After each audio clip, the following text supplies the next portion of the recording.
Australian. Carvalho. Oh! Ganda ng hugot. And that's because of the pass. So both teams are kind of giving each other easy serves na lang. Kasi pinapasok na lang nila kaya nagsasagutan sila sa first ball attack. You know what, partner? Di tayo makakapili na highlight dito because every play has been spectacular. Yep. Malaluan's turn. Oh! 13-12 USD. They take over the lead. A defensive block brought to you by AIA, formerly Bill Avalife, and Reg Jurado with 21 points. This one, a rejection at the net. Situation na ito. Huminga tayo na malalim. Ika-importante na nananaig yung utak. Hindi pwedeng nananaig yung takot. Ito na yan, presence of mind. Matwinis na lang ito. Hindi yan. Nasa 50 na tayo, guys. Kailangan lang natin ang tiwala sa sarili. Okay?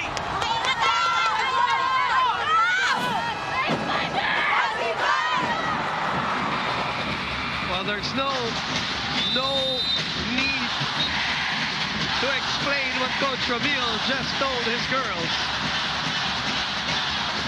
The ground is shaking in the Araneta Coliseum, guys. It is like an earthquake here at the Big Dome. Yeah, nanginginig yung guys, yung katawan ko kasi grabe ang talo ng crowd. And my partner's not exaggerating, by the way. 13-12.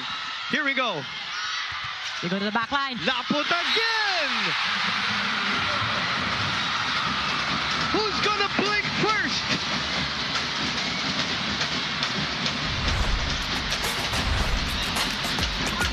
Oh, you're not entertained. Very much, partner.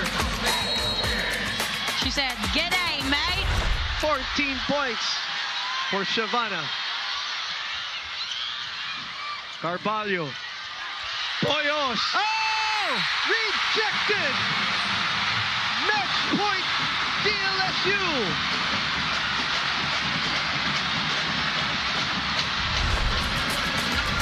An offensive block brought to you by AIA, formerly Bill Avalife.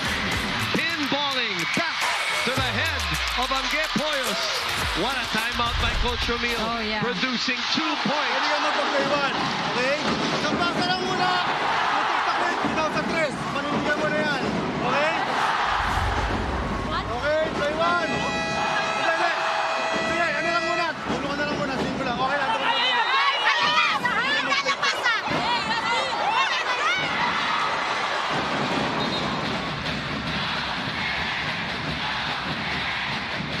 The battle is not only on the court, but also in the crowd. Jesse De Leon's there. 14-13 match point for DLSU. Pepito. Carvalho reverses to Jurado. We ain't done yet. USD's not going away.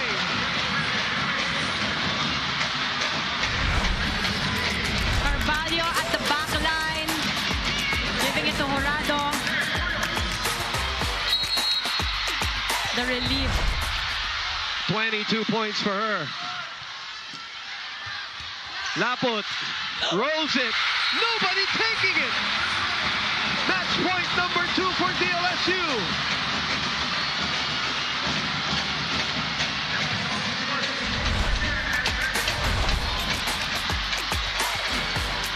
Rolling ball. Yeah. Campfire on the USD side. And now we see Angel Canino in the front line. Carvalho reverses to Jurado. That's it! DLSU has done it!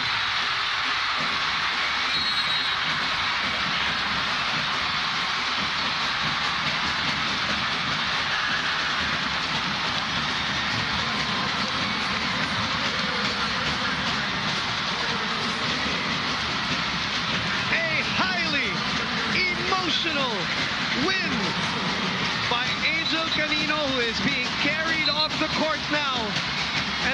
of De La Salle University, coming from behind, two sets to one, and they deal USD their third straight loss in season 87.